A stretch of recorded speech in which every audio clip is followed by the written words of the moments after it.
Assalamualaikum warahmatullahi wabarakatuh. Perkenalkan, nama saya Nadif Abdullah Syauki dari kelas 1C dengan NIM akhir 078. Di sini saya ingin menjelaskan dan juga mempresentasikan UAS Algoritma dan Pemrograman tahun 2025. Baik, tanpa lama-lama, mari kita langsung ke video pembahasannya. Pertama, di sini saya memasukkan kode 50 mahasiswa yang telah dibagikan di soal UAS.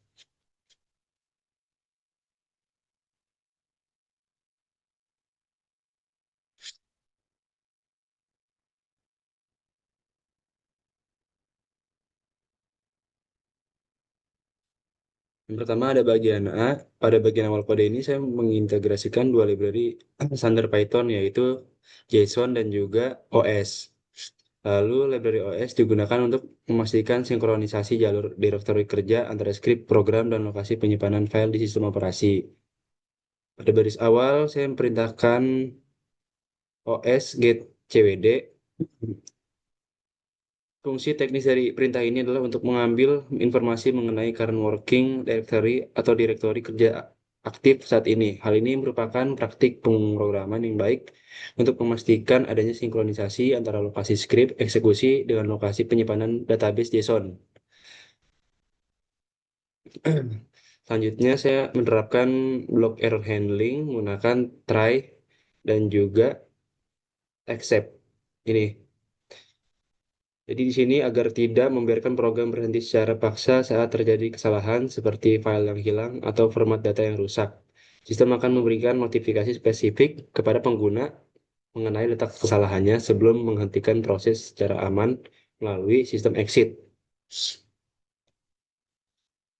Jadi kenapa kita harus menggunakan try atau exit? Agar program ini tidak mati mendadak jika input tidak sesuai. Jadi usernya akan menerima pesan error yang jelas, bukan kode merah yang membingungkan. Lalu struktur data yang digunakan dalam program ini adalah list of dictionaries. Program dimulai dengan pembukaan file menggunakan encoding UTF-8 untuk menjamin integritas karakter.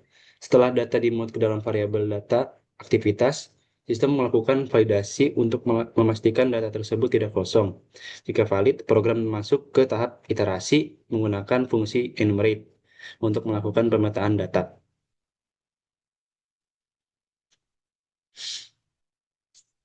Enumerate start 1 itu adalah fungsi untuk melakukan perulangan sekaligus memberikan nomor urut otomatis yang dimulai dari angka 1. Jadi hasil akhirnya yang ditampilkan pada output adalah daftar absensi yang terstruktur. Hasil ini dinyatakan sesuai karena program berhasil mengekstraksi atribut nama dan NIM secara akurat dari setiap objek mahasiswa. Pemberian nomor urut yang dimulai dari angka 1 membuktikan bahwa transformasi data dari format JSON ke tampilan user friendly telah berhasil dijalankan sesuai dengan spesifikasi kebutuhan. Selanjutnya, sebelum masuk ke bagian B, kita perlu menginstal Pandas karena Pandas ini sangat penting ya untuk membaca file agar mengelola data jadi lebih mudah dan juga rapi. Misalnya seperti ini, PIP install Pandas. Lalu selanjutnya ada bagian B. Bagian B yaitu di sini ada flatten underscore aktivitas ini berfungsi untuk menggunakan def supaya kode bisa dipakai berulang kali. Jadi kalau misalkan nanti ada data baru, kita cukup memanggil nama fungsinya saja tanpa harus nulis ulang semua kode, perulangan, dan try atau accept.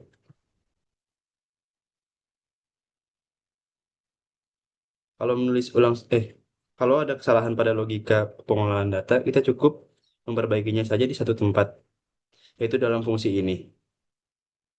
Di sini juga disiapkan sebuah list kosong bernama Rose. Ini bernama Rose. Seperti biasa, try atau accept digunakan agar program tidak langsung berhenti kalau ada data yang bermasalah. Setelah itu, program melakukan perulangan untuk mengambil data setiap mahasiswa, seperti mengambil NIM, nama, dan juga kelas, dengan titik get eh, tutup buka kurung dan juga tutup kurung, supaya aman kalau ada data yang tidak lengkap. Daftar aktivitas harian diambil dari log underscore harian, kemudian diproses per tanggal dan per aktivitas. Disinilah proses perataan terjadi, karena setiap aktivitas dijadikan satu baris sendiri. Tanggal dan waktu digabung lalu diubah menjadi format waktu agar bisa diubah ke hitungan menit. Semua data tersebut kemudian dimasukkan ke dalam rows dan setelah proses selesai, rows diubah menjadi tabel menggunakan pandas dan dikembalikan dengan return def. Hasil akhirnya berupa tabel yang berisi rapi NIM yang berisikan rapi seperti NIM, nama, kelas, nama, kelas, tanggal, dan waktu mulai dan juga waktu selesai. Di mana data yang tadinya bersembunyi di dalam log harian kini tampil jelas di baris terpisah.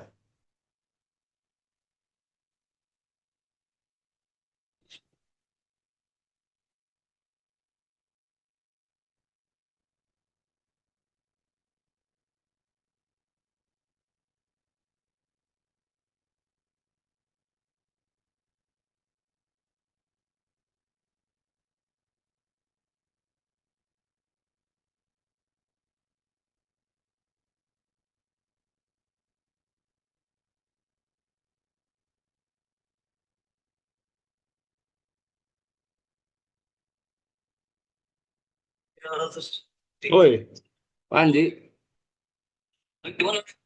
Gue lagi nge-record goblok lu nelpon gue tolong. Ini apa? Waktu itu Pak Irfan suruh nyuruh gue buat foto-foto posting nggak sih? Iya. Nyuruh ya, nyuruh ya. Oh ya udah gitu doang sih. Anjing, anjing, bangsatnya orang. Kontol.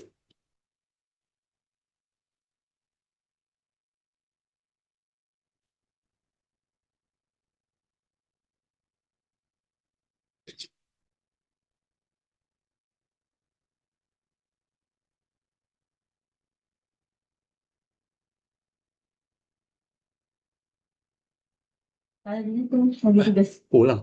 Apa?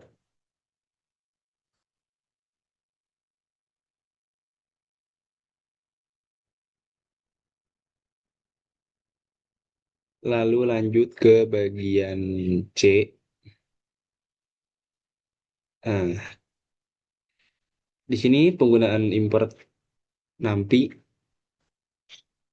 ASNP penting karena Pandas dibangun di atas NumPy. NumPy bekerja di balik layar untuk memproses dan membandingkan data dalam jumlah besar dengan sangat cepat tanpa perlu perulangan manual, sehingga pengolahan tabel menjadi lebih efisien. Di bagian C ini menggunakan kode group by yang dikombinasikan dengan AGG untuk menghitung beberapa metrik di sekaligus. DF perilaku sama dengan DF aktivitas group by ini berfungsi untuk mengelompokkan data berdasarkan identitas unik mahasiswa. Semua perhitungan di bawahnya akan dilakukan per mahasiswa. Lalu total hari aktif menghitung beberapa banyak tanggal unik yang muncul. Ini menunjukkan berapa hari mahasiswa tersebut login atau beraktivitas. Lalu total aktivitas menghitung total baris data untuk mahasiswa tersebut seberapa banyak aksi yang dilakukan. Lalu eh, total durasi video. Ini menggunakan lambda function untuk menjumlahkan durasi, namun hanya jika kolom jenis underscore aktivitas bernilai tonton underscore video. Seperti ini. Lalu di kode selanjutnya, jumlah quiz. Ini untuk menghitung beberapa kali string. Jadi muncul dalam aktivitas mereka. Lalu selanjutnya ada rata-rata skor quiz. Rata 2 skor quiz. Menghitung rata-rata skor, fungsi ini memfilter skor yang lebih besar dari nol dan hanya untuk aktivitas kerjakan quiz. Ini agar nilai nol atau none dari aktivitas lain tidak merusak rata-rata. Lalu reset index mengubah hasil grup kembali menjadi data frame standar sehingga NIM, nama dan kelas menjadi format biasa, menjadi kolom biasa, bukan indeks. Jadi hasil ini valid karena mencerminkan perilaku belajar individu angka 50 pada jumlah mahasiswa itu mengonfirmasi bahwa seluruh populasi dan data telah diproses. Nilai NaN pada rata-rata skor juga sudah benar secara matematis sebelum fungsi filna 0 dijalankan pada baris kode terakhir ini. Lalu selanjutnya ada bagian D. Bagian D ini fungsi dari label hantu, berfungsi untuk memberi label pada setiap baris data mahasiswa. Lalu di dalamnya itu ada beberapa kondisi yang dicek sekaligus, seperti jumlah aktivitas yang tinggi, durasi menonton video yang sangat lama, tapi kuis yang dikerjakan sangat sedikit, dan variasi aktivitas juga rendah. Semua syarat ini harus terpenuhi bersamaan agar seorang mahasiswa bisa diberi label potensial hantu.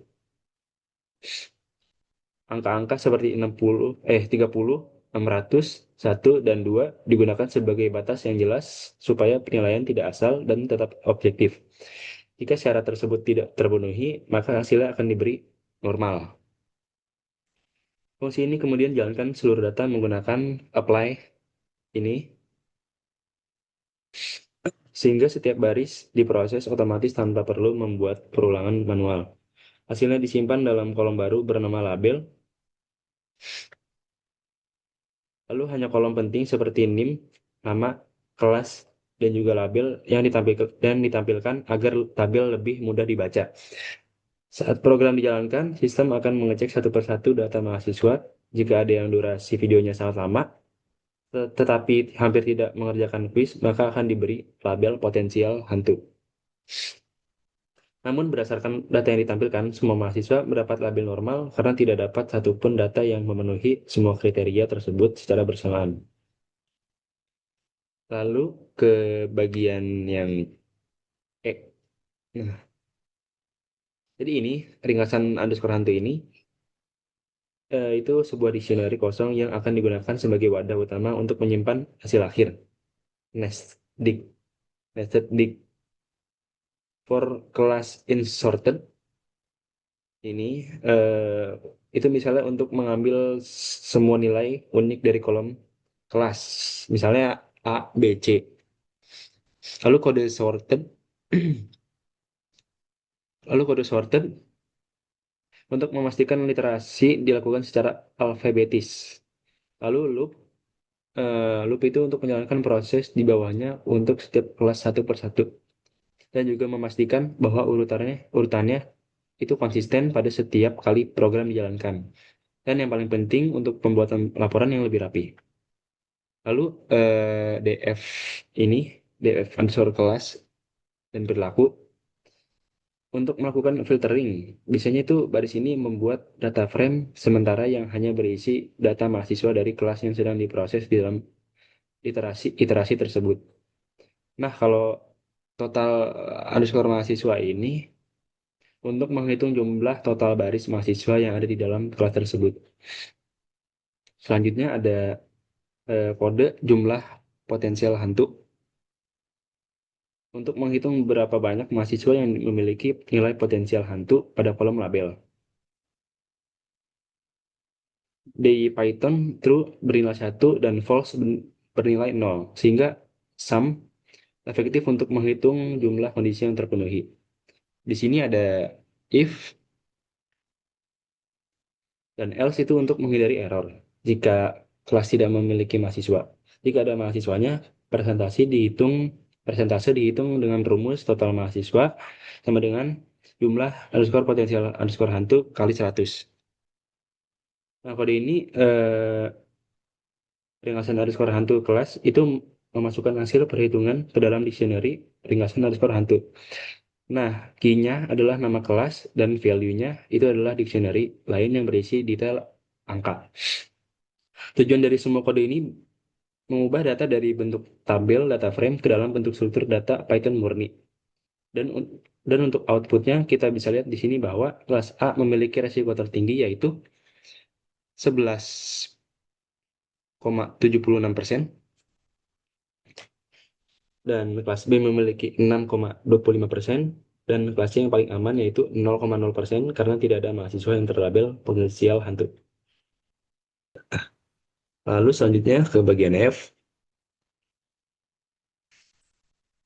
For class in ringkasan hantu ini itu adalah looping berulangan.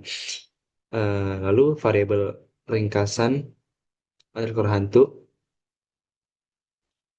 itu adalah sebuah dictionary. Looping ini akan mengambil setiap key dari dictionary tersebut. Lalu di sini ada print f kelas.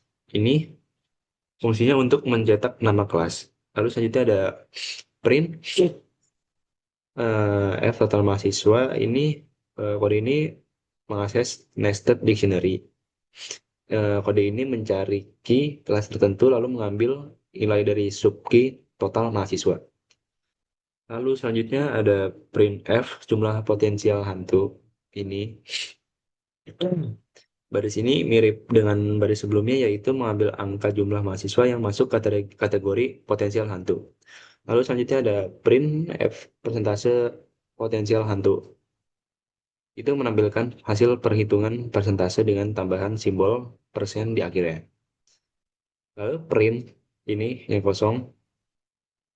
Ini mencetak baris kosong agar output kelas memiliki jarak spasi, sehingga laporan lebih mudah terbaca. Jadi berdasarkan hasil output yang muncul, kelas A memiliki 16 mahasiswa, kelas B 17, dan kelas C 17. Semua kelas menunjukkan angka 0 di potensial hantu. Hal ini menghasilkan persentase persentase 0% di seluruh kelas. Nah, kalau misalkan kalian bertanya mengapa hasil yang muncul itu sesuai, itu jadi karena program berhasil dan juga menjalankan logika F-string dengan benar. Dan nilai yang ditampilkan di bagian output ini sinkron dengan struktur data yang terlihat sekilas di bagian atas kode. Lalu selanjutnya ada bagian G. Di sini ada DF normal ini dan juga DF hantu. Baris ini melakukan progress filtering yang membuat dua data frame baru berdasarkan nilai pada kolom label.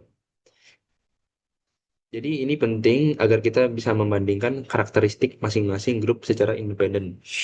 Nah, selanjutnya di sini menggunakan fungsi len untuk menghitung total mahasiswa di dalam setiap kategorinya. Lalu di sini ada ringkas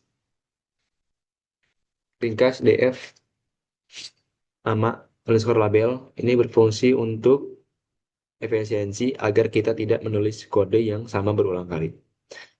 Lalu di kode ini adalah error handling.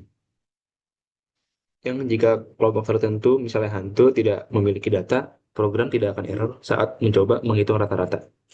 Lalu di sini ada df total aktivitas. Ini itu untuk menghitung nilai rata-rata dan round untuk membatasi angka di belakang koma menjadi dua digit agar berhasil cetak lebih rapi. Lalu jika kita run bagian G ini hasil outputnya yaitu ditemukan 50 mahasiswa yang normal dan juga 0 mahasiswa potensial hantu. Lalu di bagian H yaitu sequence ini pattern mining atau analisis pola urutan. Bagian ini bagian tersulit dari tugas ini karena melibatkan analisis waktu dan urutan, bukan hanya sekedar jumlah. Karena kita diwajibkan membuat fungsi extract sequence. Jika kita lihat pada bagian sebelumnya, yaitu bagian C, kita hanya menghitung total beberapa kali nonton. Dan di bagian H ini, kita menganalisis proses kapan nton. Filter untuk mengambil baris data yang hanya milik NIM tertentu. Lalu setelah itu ada sort, yaitu mengurutkan data berdasarkan waktu agar kronologis. Setelah itu kita harus mengelompokkan jenis aktivitas berdasarkan tanggal menjadi sebuah dictionary di mana key itu adalah tanggal dan value-nya itu adalah daftar aktivitas di hari itu. Selanjutnya,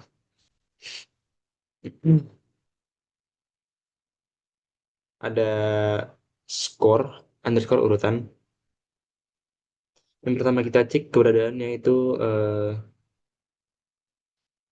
situ menggunakan all untuk memastikan keempat aktivitas ideal ada di hari tersebut. Lalu selanjutnya cek urutan. cek urutan eh, untuk mengambil indeks posisi setiap aktivitas jika indeksnya naik diberi skor 1. Jika eh, urutannya persis terbalik diberi 0,5 dan juga selain itu diberi skor 0. Selanjutnya ada if all ini tuh untuk langkah efisiensi kode tidak akan menghitung urutan mahasiswa jika tidak melakukan salah satu dari 4 kegiatan wajib tersebut. Lalu yang selanjutnya itu ada indeks ini append. Ini untuk pertama kali aktivitas ideal muncul dalam daftar harian mahasiswa. Lalu if index, jika daftar indeks yang ditemukan sudah berurutan dari kecil ke besar, berarti mahasiswa mengikuti pola ideal. Lalu dinilai urutan ini ini tuh baris untuk menyiapkan sebuah daftar kosong untuk menyimpan skor rata-rata urutan setiap mahasiswa. Lalu ada ini for NIM in DF perilaku NIM. Ini tuh untuk melakukan perulangan untuk setiap mahasiswa yang terdaftar dalam kolom NIM di data frame DF underscore perilaku. Lalu ada SEQ.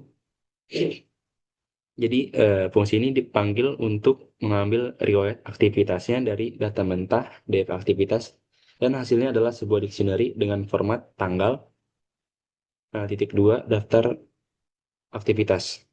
Lalu skor harian. Sebuah daftar sementara yang digunakan untuk mengumpulkan skor urutan yang diperoleh mahasiswa tersebut pada setiap tanggal ia aktif. Lalu yang selanjutnya ada for tanggal insect. Program ini memeriksa aktivitas mahasiswa satu persatu berdasarkan tanggal yang telah tersedia di dalam riwayatnya. Lalu yang selanjutnya ada skor. Skor ini fungsinya adalah untuk memeriksa apakah urutan aktivitas pada tanggal tersebut sesuai dengan pola ideal. Misalnya menonton video sebelum mengerjakan kuis. Lalu ada em, skor urutan harian. Jadi ini tuh biasanya didapat bisa 1, 0,5 atau enggak 0 ke dalam daftar skor skor harian. Lalu if len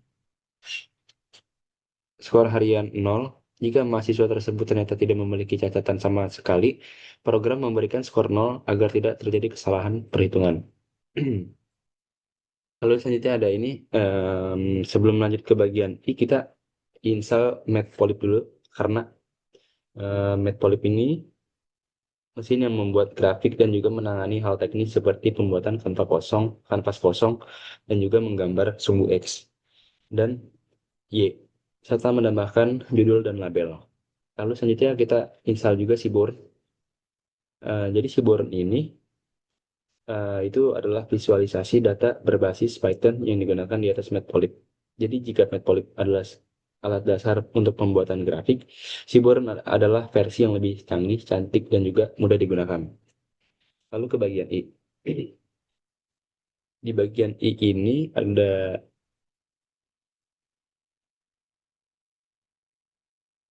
kode untuk memanggil pustaka visualisasi, yaitu matplotlib.pyplot ASPLT dan juga import Seaborn ASSNS. Kode ini memanggil pustaka visualisasi meskipun di potongan gambar ini belum digunakan. Biasanya ini disiapkan untuk membuat grafik hasil analisisnya nanti. Lalu dev hitung statistik sesi. Ini hitung underscore statistik underscore sesi ini tuh deklarasi fungsi yang menerima satu parameter berupa data frame yang berisi log aktivitas mahasiswa. Lalu di sini em, ada grup MHS. Di sini tuh data setiap mahasiswa diurutkan berdasarkan waktu mulai aktivitas. Ini sangat penting agar bisa melihat urutan belajar yang kronologis. Lalu selanjutnya ada session IDS ini untuk memberi nomor ID pada setiap sesi yang ditemukan.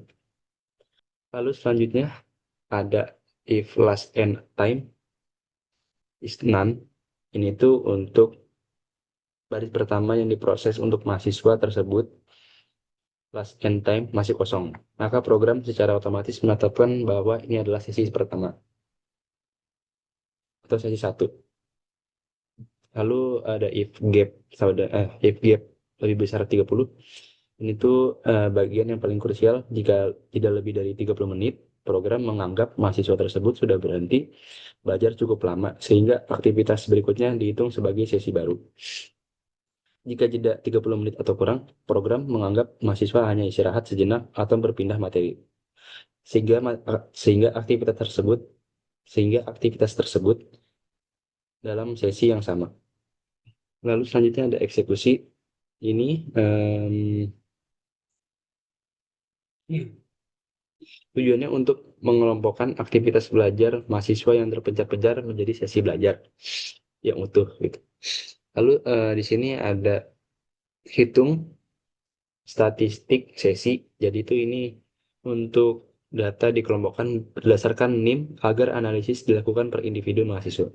Lalu ada penggabungan ini merge merge ini untuk digabungkan kembali ke tabel utama dev perilaku menggunakan kolom NIM sebagai kunci. Lalu di sini ada rata-rata individu. Program ini menghitung rata-rata durasi belajar dan rata-rata jumlah aktivitas per mahasiswa dari seluruh sesi yang mereka miliki. Lalu di hasil akhirnya, data dirangkum ke dalam sebuah tabel baru, data frame yang berisi NIM, rata durasi, sesi, rata aktivitas per sesi, dan jumlah sesi.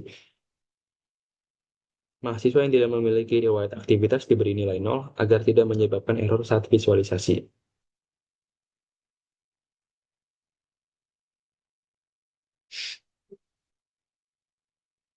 Sekian presentasi dari saya. Kurang lebihnya mohon maaf. Assalamualaikum warahmatullahi wabarakatuh.